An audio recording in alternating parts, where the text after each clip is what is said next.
రెండవ గ్రహం వేనస్. అంటే శుక్రుడు సూర్యుడికి 10,80,00,000 దూరంలో ఉంది. ఈ గ్రహం మన భూమి, శుక్రుడు ఈ రెండు కూడా ఒకే సైజులో ఉంటాయి. కానీ దీనిమీద వాతావరణం మాత్రం భూమికి పూర్తి విరుద్ధంగా ఉంటుంది. నరకం అనే ప్రాంతం ఉంది అంటే అది శుక్రగ్రహమే. ఇక్కడ పగలు రాత్రి అని సంబంధం లేకుండా ఎల్లప్పుడూ 900 డిగ్రీల ఫారెన్హీట్ టెంపరేచర్ ఉంటుంది. అంతేకాదు మొత్తం అత్యంత వేడిగా ఉండే గ్రహం ఇది. ఈ గ్రహం అంత లావా ప్రవహిస్తూ విషపూరితమైన వాయువుతో నిండిపోయి జీవం ఏర్పడటానికి అవకాశం లేకుండా ఉంటుంది. అంతేకాదు అన్ని గ్రహాలు ఒకవైపు తిరుగుతూ ఉంటే ఇది మాత్రం వాటికి వ్యతిరేక దిశలో వెనక్కి తిరుగుతూ ఉంటుంది. అందుకే ఇక్కడ మాత్రం సూర్యుడు పడమట ఉదయించి తూర్పున అస్తమిస్తాడు.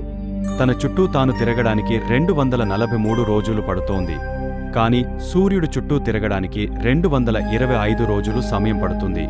అంటే ఇక్కడ ఒక రోజు కన్నా సంవత్సరం పెద్దది.